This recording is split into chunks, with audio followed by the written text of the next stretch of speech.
Hello students, agri with keywords में आपका स्वागत है। आज हम बात करने वाले हैं आपके यहाँ पर एक जो हॉर्टिकल्चर का सब्जेक्ट है, आपका हॉर्टिकल्चर सब्जेक्ट का भी कल पेपर भी है। तो जो दो दो नंबर के क्वेश्चन आते हैं, यानी कि 5 क्वेश्चन आते हैं स्टूडेंट, और एक क्वेश्चन 2 नंबर का होता है। टोटल जो मार्क्स होते हैं वो 10 नंबर के होते हैं। अगर आप 10 नंबर यहाँ पर अगर आप इस वीडियो को पूरा देख लेते हैं और तो आपको यहाँ पर 10 नंबर जरूर मिल जाएंगे आपके एग्जाम में, क्योंकि यहाँ से मैं वही क्वेश्चन डिस्कस करूँगा जो पिछले साल पूछे गए हैं, प्रीवियस में पूछे गए हैं या आने की संभावना है। तो सबसे पहले हम आपको यही बताते हैं कि यही क्वेश्चन आपके एग्ज़ाम में देखने को मिलेंगे। दूसरा है कि अगर आपको अपने अभी तक अगर वो वीडियो को लाइक नहीं किया तो वीडियो को लाइक कीजिए करो स्टूडेंट। देखो, आपके लिए मेहनत करते हैं, ठीक है, बहुत समय लगता है, बहुत अपने आप का समय निकाल के आप लोगों के लिए वीडियो बना रहे हैं, तो आप वीडियो को लाइक ज़रूर करें, ठीक है। अगर कोई डाउट है तो कमेंट करें, ओके। किस भी टॉपिक पर आपको वीडियो चाहिए आगे वो भी कमेंट कर सकते हैं। और दूसरा है कि लाइक ज़रूर करें। अगर आपने अभी तक चैनल को सब्सक्राइब नहीं किया तो सब्सक्राइब जरूर करें और शेयर करें। यदि कोई स्टूडेंट्स एग्रीकल्चर है, BSc एग्रीकल्चर कर रहा है, उसे कोई दिक्कत है या किसी तरह का सब्जेक्ट के रिगार्डिंग कुछ प्रॉब्लम है तो आप उसको शेयर कीजिए, वीडियो को हमारे चैनल को शेयर कीजिए ताकि हम लोगों तक पहुंच सकें, ठीक है। तो ये है आप लोगों के लिए। आज हम बात करने वाले हैं 10 नंबर के बारे में। 5 क्वेश्चन, दो नंबर का दो नंबर का एक क्वेश्चन होता है, तो 5 क्वेश्चन आप लोगों से स्टूडेंट पूछे जाते हैं। तो स्टार्ट करते हैं। सबसे पहले क्वेश्चन है सीड डोरमेंसी। स्टूडेंट, क्या होता है सीड डोरमेंसी, उसके प्रकार बताइए। तो सबसे पहले हम बात करते हैं बीज सुषुप्तावस्था क्या होती है और इसके प्रकार, ठीक है। तो ये 2 नंबर में पिछली बार पूछा गया था, ठीक है। ये एक लास्ट ईयर का क्वेश्चन है, तो आप लोगों से पूछा जा सकता है आपकी बार भी। तो चलो देख लेते हैं सीड डोरमेंसी क्या होता है। देख लीजिए स्टूडेंट, ये सीड डोरमेंसी है। डेफिनेशन है, dormancy is a condition. Dormancy क्या होती है, कंडीशन होती है। कैसी कंडीशन होती हैं, एक ऐसी कंडीशन होती है जहाँ पर where the seed not germinate. Dormancy क्या होती है, डोरमेंसी एक ऐसी स्थिति है, एक ऐसी कंडीशन होती है जहाँ पर जो सीड होते हैं वो जर्मिनेट नहीं होता है, यहाँ तक कि वो उसे इन्वायरमेंट जो कंडीशन है उसके लिए सूटेबल होती है, water temperature and air the favourable होती है उसकी, बट फॉर जर्मिनेशन। यानी कि वो सीड, अगर मैं बात करूँ बच्चों, सुषुप्तावस्था वह अवस्था होती है जहाँ पर पौधा जो होता है जर्मिनेट नहीं होता है, ठीक है। लेकिन वहाँ पर उस पौधे के लिए, यानी कि उस सीड के लिए, वहाँ पर जो उसके लिए वातावरण, ठीक है, जल, टेम्परेचर, तापक्रम उसके लिए मतलब उसके फेवरेबल है, फेवरेबल मतलब उसके अनुकूल है, उसके बावजूद भी वो क्या नहीं हो रहा है, स्टूडेंट जर्मिनेट नहीं हो रहा है। उस कंडीशन को हम क्या बोलते हैं, सीड डोरमेंसी कंडीशन बोलते हैं। पहले मैं हिंदी में बता देता हूँ, फिर इंग्लिश में ये लिखा तो है, हिंदी में बता देता हूँ जो हिंदी स्टूडेंट है।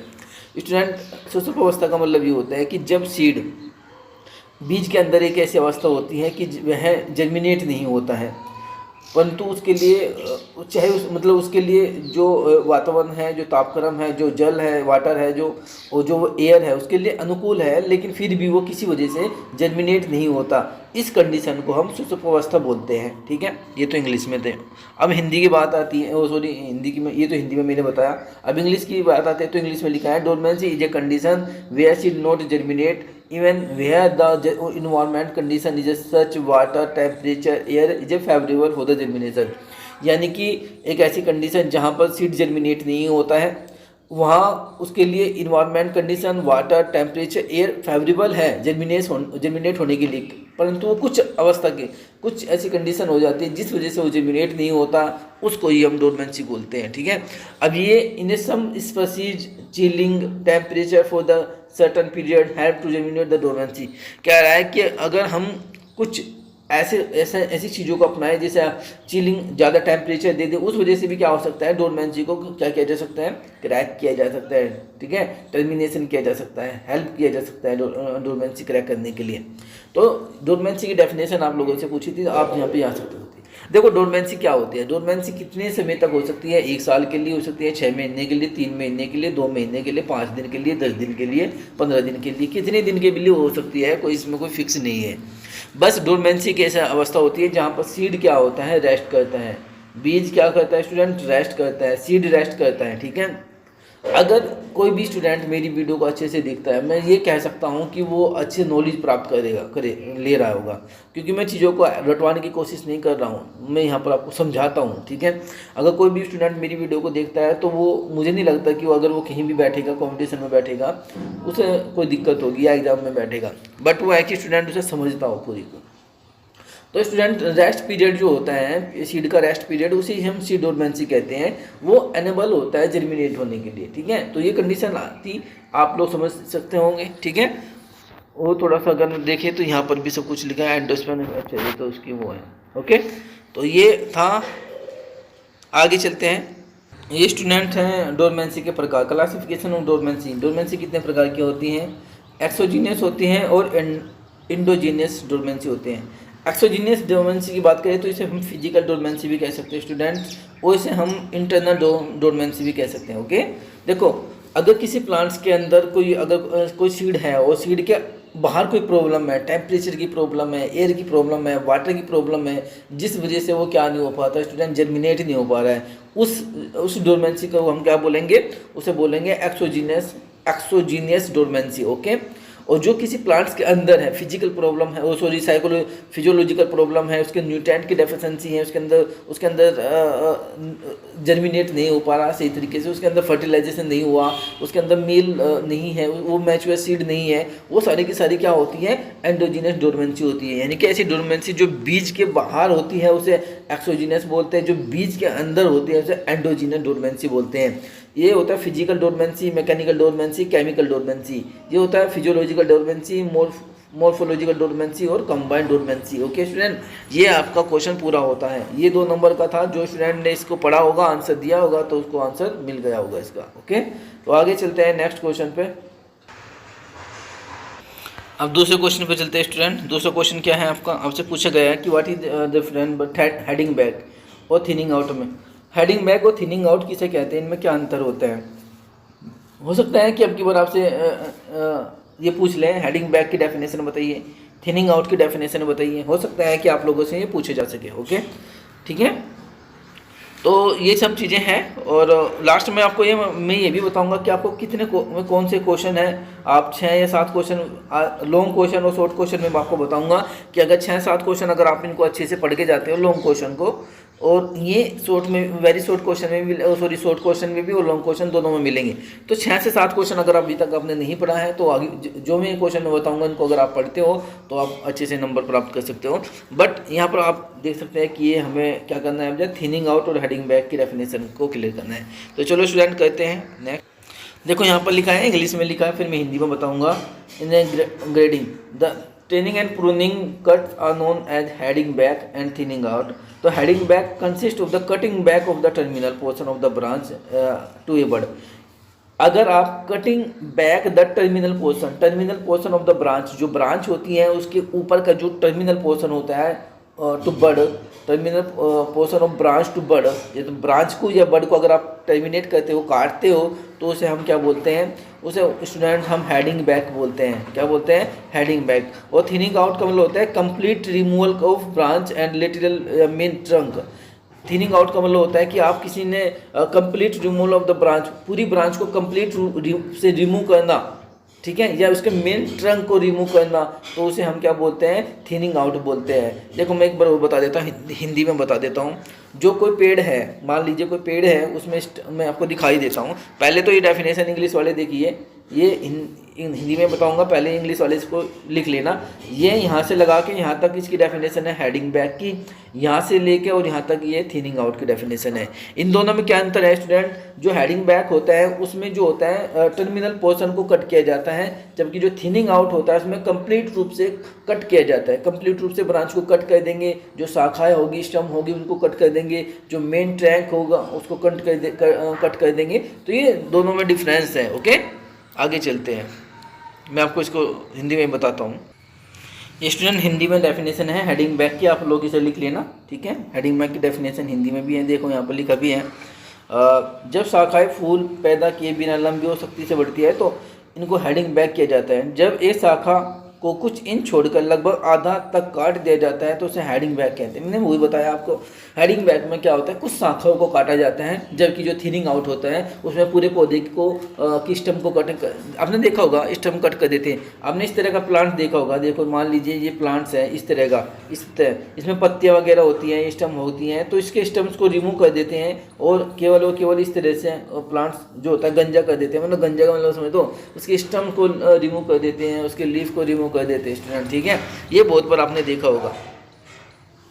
ये देखिए स्टूडेंट, ये डायग्राम है, ये हेडिंग बैक का डायग्राम है इसमें, ठीक है, और ये थिनिंग आउट का। इन दोनों में डिफरेंस समझ रहे हो? इसमें देखो बहुत ज़्यादा ब्रांच है और इसमें बहुत कम ब्रांच है, तो ठीक है।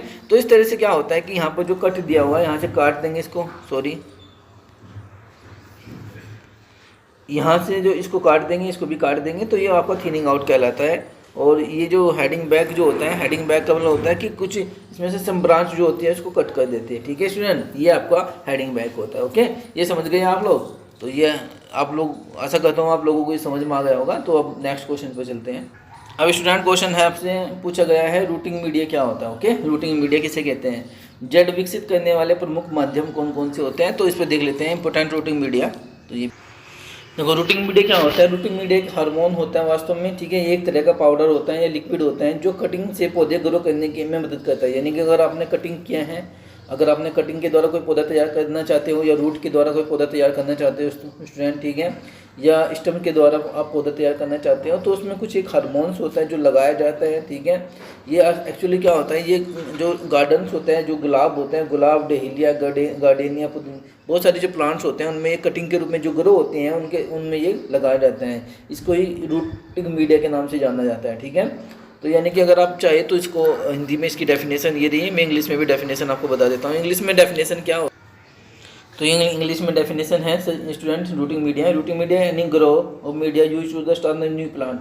जब किसी नए प्लांट को स्टार्ट करने के लिए, यानी कि किसी प्लांट को न्यू प्लांट को डेवलप करने के लिए हम जो लगाते हैं ये, तो उसे हम क्या बोलते हैं, रूटिंग मीडिया बोलते हैं। जैसे ये पाउडर की तरह का होता है, ये हार्मोन्स होता है, पाउडर हार्मोन, ठीक है। अब मान लीजिए हमें क्या करना है कि इसमें किसी, ये तो वो है कि मान लो ये तो बैलेंस दिखा रहा है कि आप क्या कर सकते हो, पायरेट लोगे, ये नहीं, इसकी बात नहीं कर रहा हूँ मैं, जो ये दिखा रहा है नहीं, मैं कह रहा हूँ कि मैं यहाँ पर बात कर रहा हूँ यहाँ से लेकर इसकी डेफिनेशन और यहाँ तक होती है। इसमें ये कह रहा है कि जो प्लांट्स होते हैं, मैंने अभी बताया कि किसी प्लांट्स को ये हार्मोन्स होता है, रूटिंग मीडिया हार्मोन्स बनाया जाता है, ठीक है। तो जब हम किसी प्लांट्स को क्या करते हैं, न्यू प्लांट्स को डेवलप करने का काम करते हैं, तो उसमें हम स्टेम, लीफ, रूट्स का भी प्रयोग करते हैं। तो ये एक सेक्सुअल प्रोपेगेशन मेथड्स होता है, मैंने आपको बताया था। तो ये सेक्सुअल प्रोपेगेशन मेथड में स्टूडेंट क्या होता है कि हम जब किसी प्लांट को सीड के उसके द्वारा, सीड को स्टेम के द्वारा, लीफ के द्वारा, स्टेम के द्वारा प्रोड्यूस करते हैं, तो उसे ये सेक्सुअल प्रोपेगेशन मेथड कहते हैं। तो इसमें ये सब चीज़ें हैं, यहाँ से आप लिख लेना, यहाँ से यहाँ तक की, ठीक है, ज़्यादा नहीं है, यहाँ से यहाँ तक 2 नंबर का पूछेगा तो बता देना। बाकी मैं इसका डायग्राम आपको दिखा देता हूँ। तो स्टूडेंट कैसे अप्लाई करते हैं वो आप देख सकते हैं कि हम रूटिंग मीडिया को हम कैसे अप्लाई करते हैं। तो आप यहाँ पर देख सकते हैं ये रूटिंग मीडिया को कैसे कटिंग, कोई कट लिया है आपने, किसी स्टेम की कटिंग की है, तो आप कट पर भी यूज़ कर सकते हो, ठीक है। ये है ना, कट द सब्सटेंस बिलो, तो ये सब चीज़ें लिखी हुई हैं। उसे ड्रिप भी कर सकते हो, ड्रिप मतलब ये मीडिया है, इसके अंदर ड्रिप कर सकते हो ऐसे, और प्लांट में भी लगा सकते हो। जैसे after the dipping the plant at once into the hole, एक होल बना देते हैं, मान लो एक होल सा बना के भी उसमें लगा देते हैं, तो आप ऐसे भी कर सकते हो। तो ऐसा नहीं है कि ये तीनों तरीके से अप्लाई होता है स्टूडेंट, ठीक है। तो रूटिंग मीडिया के बारे में आप लोग समझ गए होंगे, ये आपको कंफ्यूज नहीं होना चाहिए। देखो रूटिंग मीडिया एक्चुअली क्या होता है, रूटिंग मीडिया एक हार्मोन्स होता है जो किसी स्टेम को, स्टेम, लीफ, रूट्स को ग्रो करने के लिए किया जाता है। किसी भी नए प्लांट्स को ग्रो करने के लिए हम रूटिंग मीडिया का प्रयोग करते हैं। ये एक तरह का हार्मोन्स होता है, ठीक है। यहाँ तक डेफिनेशन आपको क्लियर हो गई होगी। नेक्स्ट चलते हैं, नेक्स्ट क्वेश्चन है। तो नेक्स्ट क्वेश्चन स्टूडेंट क्या है, नेक्स्ट क्वेश्चन है सब ट्रॉपिकल फ्रूट्स। देखो 3 तरह के फ्रूट्स होते हैं, टेम्परेट फ्रूट्स होते हैं स्टूडेंट, यहाँ पर ही बता देता हूँ, ट्रॉपिकल फ्रूट्स होते हैं और सब ट्रॉपिकल फ्रूट्स होते हैं। 3 तरह के होते हैं, टेम्परेट, सब ट्रॉपिकल, ट्रॉपिकल, 3 प्रकार के जो फ्रूट्स होते हैं। सबसे पहले हम बात करेंगे तो जो ट्रॉपिकल जो फ्रूट्स होते हैं उसे क्या होता है, ट्रॉपिकल फ्रूट्स उसे कहते हैं जहाँ पर जो टेम्परेचर होता है, जहाँ पर टेम्परेचर क्या होता है, जहाँ पर टेम्परेचर लो हाई होता है, जहाँ पर टेम्परेचर क्या होता है, हाई होता है, उसे हम ट्रॉपिकल प्लांट बोलते हैं। जहाँ पर टेम्परेचर ना तो ज़्यादा होता है ना ही कम होता है, ऐसे पौधे जो उनको बोलते हैं सब ट्रॉपिकल फ्रूट्स। ऐसे पौधे जहाँ पर टेम्परेचर लो होता है, बहुत ही कम होता है, उसे हम बोलते हैं टेम्परेट फ्रूट्स, ठीक है। तो ऐसे प्लांट जिनको ज़्यादा टेम्परेचर चाहिए उसे हम ट्रॉपिकल फ्रूट्स बोलते हैं। ऐसे टेम्परेचर जिनको ना तो ज़्यादा टेम्परेचर की आवश्यकता होती है ना ही कम टेम्परेचर की आवश्यकता होती है, उन्हें क्या बोलते हैं, सब ट्रॉपिकल फ्रूट्स बोलते हैं। ऐसे प्लांट्स या ऐसे प्लांट फ्रूट्स जिनको टेम्परेचर लो टेम्परेचर की आवश्यकता होती है उसे हम टेम्परेट फ्रूट्स बोलते हैं। जैसे कि अगर मैं एग्जांपल की बात करूँ तो मैं आपको बता देता हूँ, चलो इसे दिखाई देता हूँ। ये देखिए, इसको देखिए, सबसे पहले ये ट्रॉपिकल फ्रूट्स होता है, इससे आप देखेंगे तो ये ट्रॉपिकल फ्रूट्स हैं। ट्रॉपिकल फ्रूट्स की डेफिनेशन अगर इसने नहीं लिखी है तो मैं आपको बता देता हूँ। ट्रॉपिकल फ्रूट्स उसे कहते हैं जहाँ पर ऐसा क्षेत्र या ऐसा एरिया जहाँ पर या ऐसा प्लांट फ्रूट्स जिसको हाई टेम्परेचर की आवश्यकता होती है, ज़्यादा टेम्परेचर की आवश्यकता होती है, उसे हम ट्रॉपिकल फ्रूट्स कहते हैं। जैसे 40 से 42 डिग्री सेल्सियस, 35 से 40 डिग्री सेल्सियस। तो एग्जांपल में बनाना है, मैंगो है, पपैया है, पाइनएप्पल है, पोमेग्रेनेट्स हैं और कीवी फ्रूट्स हैं। ये सारे के सारे जो होते हैं ट्रॉपिकल फ्रूट्स होते हैं स्टूडेंट। इसकी डेफिनेशन क्या है, अगर आप लोगों से पूछता है कोई तो डेफिनेशन स्टूडेंट यही है, मैं बार बार बता रहा हूँ।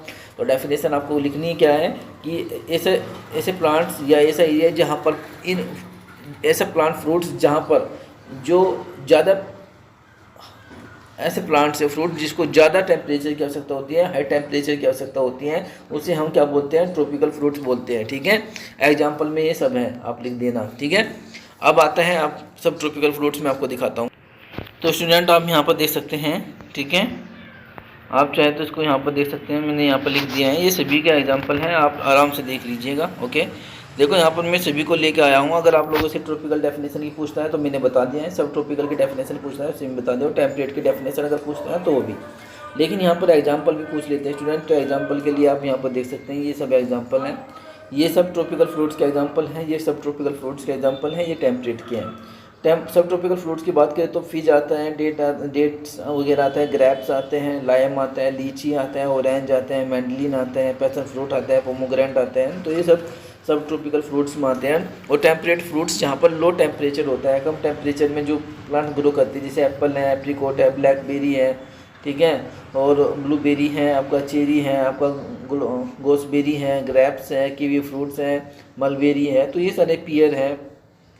देखो अगर मैं बात करूँ सिंपल सी, जिसमें जो रोजेसी फैमिली से बिलोंग करता है, बट आपको तो रोजेसी फैमिली नहीं पता होगा कि रोजेसी फैमिली में कौन कौन से आते हैं।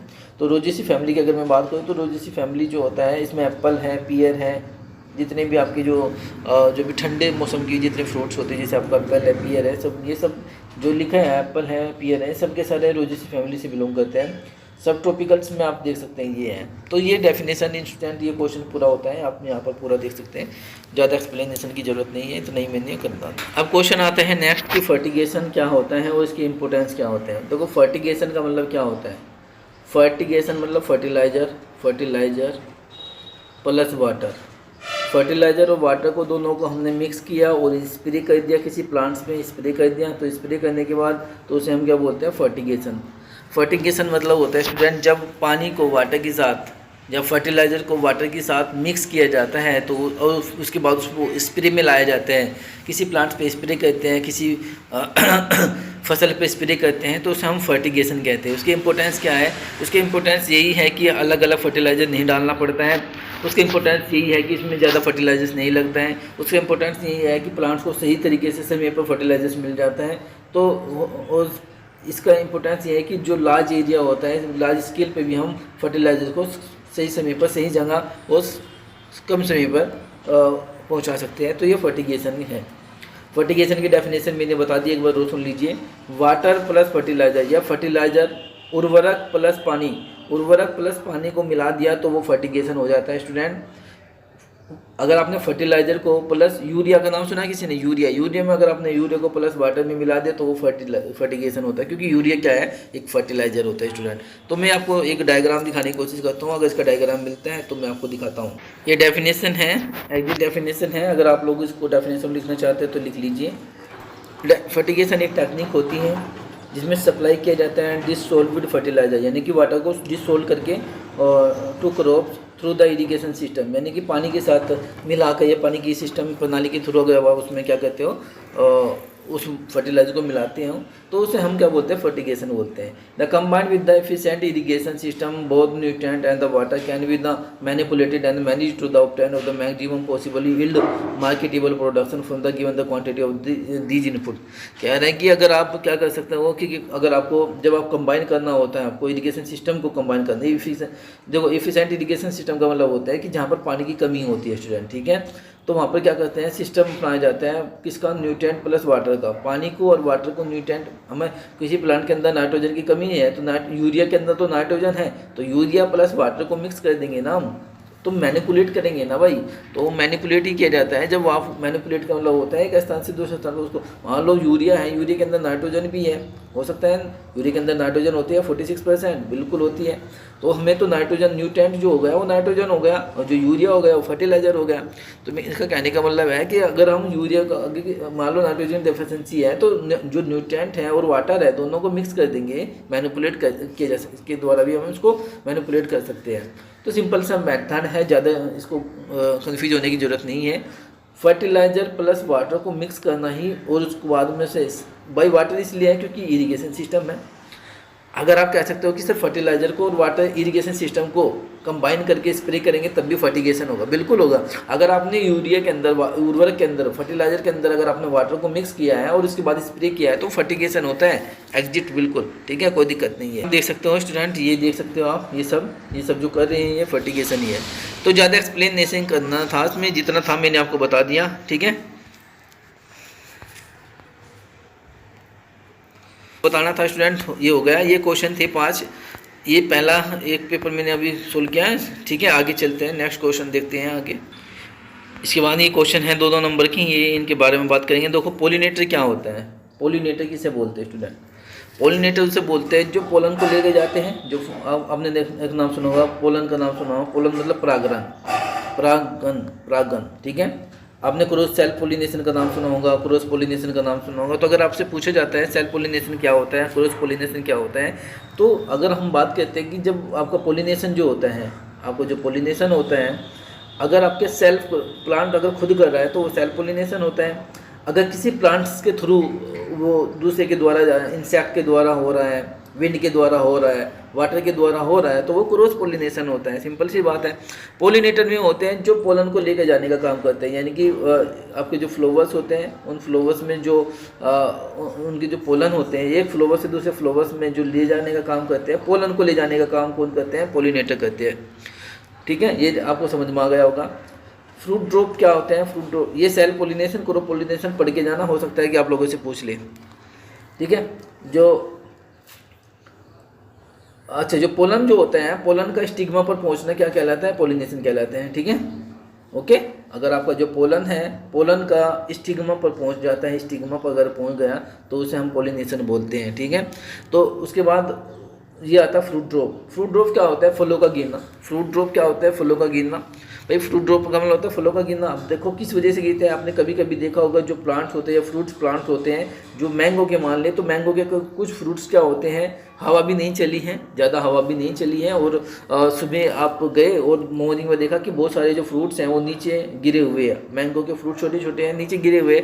इससे क्या होता है स्टूडेंट? इससे नुकसान होता है, लॉसेस होता है। किस में लॉसेस होता है? हॉर्टिकल्चर प्रोडक्शन में लॉसेस होते हैं। जो फार्मर्स होते हैं उसको भी इसमें लॉस होता है, क्योंकि उसके अनमैच्योर फ्रूट्स होते हैं वो नीचे गिर गए, फैलिंग डाउन हो गई, जिस वजह से उसको नुकसान होगा, इकोनॉमिकली नुकसान होगा, आर्थिक रूप से नुकसान होगा स्टूडेंट, ठीक है। तो इसको रोकने के लिए क्या करेंगे हम? इसको रोकने के लिए हम क्या कर सकते हैं? बिल्कुल इसके लिए हम 2,4-D का प्रयोग कर सकते हैं। 2,4-D, ठीक है, 2,4-D का प्रयोग कर सकते हैं। फ्रूट ड्रॉपिंग हार्मोन्स जो होते हैं उनका प्रयोग कर सकते हैं। बहुत सारे ऐसे हार्मोन्स होते हैं, फ्रूट सेटिंग हार्मोन्स होते हैं, जिनका स्प्रे करने से क्या होता है कि ये फ्रूट्स जो होते हैं सेट हो जाते हैं, गिरेंगे नहीं। और उसके बाद हम क्या कर सकते हैं? मैकेनिकल प्रोसेस की बात करें तो ये हम विंड ब्रेकर का प्रयोग कर सकते हैं, विंड ब्रेकर, ठीक है, शेल्टर बेल्ट विंड ब्रेकर का प्रयोग कर सकते हैं। तो इससे क्या होगा, जो हवा है, जो नेचुरल फैक्टर्स होते हैं उसको हम कंट्रोल कर सकें। चलो मैं इनको दिखा देता हूँ एक बार, आपको देखने से थोड़ा ज़्यादा समझ में आ जाता है। अब आपको यहाँ पर देख लेंगे, ये पोलन दिख रहे होंगे, बहुत सारे पोलन हैं। तो इसमें से ये जो है आपका ये क्या है? ये पोलिनेटर है, ये पोलन है और ये पोलिनेटर है। इसको यहाँ से पोलन को लेके जाएंगे, ठीक है। तो यानी कि जहाँ पर भी ये कौन है? ये पोलिनेटर है। ये जो लेके जाएगा, यहाँ पर जो इंसेक्ट आपको दिख रही है, वो तितली वगैरह जो दिख रही है, ये इसको लेके जाती है, तो ये पोलिनेटर कहलाता है। ये तो बात आपको समझ में आ गई होगी, ठीक है। मेरा मकसद है कि स्टूडेंट को समझ में आ जाए बस, ठीक है। ये आपका क्या है? सेल्फ पोलिनेशन है और ये क्रॉस पोलिनेशन है। देखो एक बात को ध्यान समझना, pollen from the same plant. अगर पोलन जो है स्टूडेंट, ठीक है, अगर पोलन जो होता है, सेल्फ पोलिनेशन का मतलब होता है जो सेल्फ पोलिनेशन, सेल्फ मतलब खुद। अगर जो पोलन होते हैं वो कहाँ से आ रहे हैं? सेम फ्लावर से आ रहे हैं, तो उसे हम क्या बोलते हैं? क्या बोलते हैं इसको? Self pollination. अगर अलग अलग फ्लावर से आ रहे हैं तो उसे हम क्या बोलेंगे? Cross pollination. देखो यहाँ पर क्या है, यहाँ पर जो है जो पोलन है यहाँ पर, जो पोलन है ये दिख रहे होंगे पोलन के बिंदु से आपको, तो ये सेल्फ पोलिनेशन हो रहा है। अगर आप यहाँ पर देखेंगे ये प्लांट्स ये रहा और ये प्लांट्स ये रहा, ये डिफरेंट फ्लावर प्लांट्स हैं। तो यहाँ से इधर से आपस में इधर आना जाना, ये क्या हो रहा है, ये अगर दूसरे से प्लांट से आ रहे हैं, डिफरेंट फ्लावर से आ रहे हैं, तो वो क्रॉस पोलिनेशन होता है। इस बात को समझ लेना कि मुझे नहीं, अगर किसी ने बताया होगा तो बहुत ही सिंपल है। सेल्फ पोलिनेशन होता है pollen from the same flower. Cross pollination का होता है pollen from the different flower या मोर वेरिएशन। ओके, तो इसे हम क्रॉस पोलिनेशन बोलते हैं। ये आपको कॉन्सेप्ट आपको क्लियर हो गया होगा, ठीक है, पोलिनेटर वाला, self pollination, cross pollination. Okay, देखो स्टूडेंट, फ्रूट ड्रॉपिंग बहुत एक बड़ी प्रॉब्लम है। तो इसकी कॉजेज क्या है, रेमेडीज क्या है। तो फ्रूट ड्रॉपिंग में आपने देखेंगे physiological fruit drop in the citrus due to the imbalance of the hormones. आपने जो नींबू होंगे, नींबू में ये देखा होगा कि बहुत सारे फ्रूट्स गिर जाते हैं, क्योंकि वहाँ पर क्या होता है कि वहाँ पर हार्मोन्स जो होते हैं उसका डिसबैलेंस हो जाता है, जिस वजह से हो जाता है ये, ठीक है। तो इस सब चीज़ों में ऐसा नहीं है कि ये केवल मैंगो में होता है या सिट्रस में होता है, गवावा में होता है, ये सभी में ही होता है, ठीक है। फ्रूट ड्रॉपिंग में क्या होती है, प्रोसेस देख लीजिए। फ्रूट ड्रॉप ए डिटैचमेंट और या separation of the fruits from a branch of the या plant caused by due the formation of the separation of layer, ठीक है, और cell on the fruit stalk due to the series of the physiological and biological element. कह रहा है कि जो fruit dropping है ये डिटैचमेंट होता है, अलगाव होता है, किससे, फ्रूट से अलगाव होता है। कहाँ से, पेड़ की जो ब्रांच होते हैं वहाँ से गिर जाते हैं, या पेड़ से गिर जाते हैं, या प्लांट से गिर जाना, तो ये फ्रूट ड्रॉपिंग प्रॉब्लम हो जाती है ये, ठीक है। ये फॉर्मेशन की वजह से होता है, ठीक है। अब ये डेफिनेशन क्या, ये तो आपको समझ में आ गया होगा। अब इसको देखो यहाँ पर कौन कौन से कारण होते हैं स्टूडेंट। ये इंटरनल कोजेज होते हैं, ये एक्सटर्नल कोजेज होते हैं। इंटरनल कोजेज मतलब condition of the pollen and fertiliser, जो आपके पोलिनेशन में जिससे वो फ्रूट बना है उसकी कंडीशन क्या थी, फर्टिलाइजेशन क्या कंडीशन क्या थी, सीड कंटेंट ऑफ फ्रूट क्या था, जो फ्रूट सीड कंटेंट लिया गया, ये सारी इंटरनल, ये प्लांट के अंदर की प्रॉब्लम है, ये बाहर की प्रॉब्लम है। इसको ज़्यादा नहीं लिखना था आपको, तो केवल आपको ये लिख सकते थे कि इसको कंट्रोल कैसे करें हम, इस प्रॉब्लम को हम कंट्रोल कैसे करें। तो उसकी रेमेडीज़ को हम देखेंगे। तो रेमेडीज़ क्या है कि आप इसको देखेंगे, थोड़ा सा हम देखते हैं क्या क्या इन्होंने क्या दिखाया है। ये तो इंटरनल एक्सटर्नल फैक्टर के बारे में एक्सप्लेन कर रहे हैं, बायोमेट्रिक फैक्टर भी दिखा रहा है। मैं इसको थोड़ा सा इसकी कंट्रोल की बात करेंगे। कंट्रोल रेमेडीज़ क्या करें, तो पोलिनेशन का ध्यान रखिए, प्लांट ग्रोथ रेगुलेटर का प्रयोग करें, मिनरल न्यूट्रिएंट वगैरह करें, IPM इंटीग्रेटेड पेस्ट मैनेजमेंट का प्रयोग करें, इंटीग्रेटेड डिजीज मैनेजमेंट का प्रयोग करें। तो ये इसके रेमेडीज़ हैं, ये उपचार हैं, आप लोग लिख सकते थे स्टूडेंट। पोलिनेशन क्या होता है वो सब आप लोग जानते ही हैं, क्रॉस पोलिनेशन, सेल्फ पोलिनेशन, सब कुछ। प्लांट ग्रोथ रेगुलेटर्स हैं। प्लांट ग्रोथ रेगुलेटर्स देखो स्टूडेंट, यहाँ से क्वेश्चन आ सकता है 2 नंबर का। तो ये फ्रूट ड्रॉपिंग में यूज किए जाने वाले होते हैं plant growth regulator. Naphthalene acetic acid, इसका नाम सुना होगा आपने, NaA, मैंने क्लास में भी बताया था। निफेथिलीन एसिटिक एसिड, इसका प्रयोग हम फ्रूट ड्रॉपिंग में करते हैं, तो ये आप कर सकते हैं उसमें बिल्कुल। GA3 जिब्रेलिक एसिड, ये भी फ्रूट ड्रॉप में 75% काम आया है। एप्लीकेशन 2,4-D अभी मैं बता रहा था, 2,4-D जो होता है उसका भी आप 20 ppm का रियल देखो तो ये फ्रूट ड्रॉपिंग में काम करता है। तो स्टूडेंट यहाँ पर आप देख सकते हो। तो ये मैंने आपको, देखो मैं एक्चुअली क्या हुआ, आप लोगों को थोड़ा सा विजुअलिटी दिखा देता हूँ ताकि आप लोगों को क्वेश्चन समझ में आ सके। इस वजह से मेरा मकसद ये होता है कि ये PPT चलाना, मेरा मकसद यही है कि आप लोगों को थोड़ा सा समझ में आ जाए। मिनरल न्यूट्रिएंट होता है, बोरोन की कमी से भी होता है, ठीक है, बट अब जितना मैंने बताया इतना लिख देना।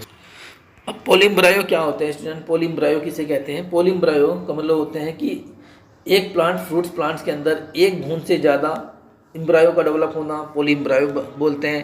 देखो पोली का मतलब होता है जब किसी प्लांट के अंदर एक इम्ब्रायो से ज़्यादा होता है, more than 2 embryo, more than 3 embryo, more than 1 embryo, तो उसे हम क्या बोलते हैं, पोली इम्ब्रायो बोलते हैं। ओके, जब किसी प्लांट्स के फ्रूट्स के में आप कह सकते हैं किसी प्लांट्स के का जो फ्लावर्स होता है या उसके अंदर एक इम्ब्रायो होता है तो उसे मोनो इम्ब्रायो बोलते हैं, ठीक है। IBA मैंने बताया इंडोल ब्यूटिक एसिड होता है। IBA का पूरा नाम पूछ लिया था, इंडोल ब्यूटिक एसिड होता है। फर्टिगेशन क्या होता है, मैंने अभी एक्सप्लेन किया था आपको। फर्टिलिगेशन यहाँ पर भी देखो पूछा गया है फर्टिगेशन क्या है, और पिछले पेपर में भी ये पूछा गया था फर्टिगेशन क्या है। तो ये था 2 साल के पेपर मैंने अभी आपको डिस्कस किया है, ठीक है। 2 साल के पेपर हैं, क्वेश्चन हैं, तो मैंने इसको डिस्कस कर चुका हूँ अभी। तो आगे में छोटे छोटे क्वेश्चन जो हो रहे हैं 2-3 साल के जो मैंने बनाए हैं मॉडल क्वेश्चन में पेपर, उनको भी डिस्कस कर देता हूँ, ठीक है। तो अगर किसी को यहाँ तक कोई डाउट है तो मुझे कमेंट बॉक्स में कमेंट करें। ओके।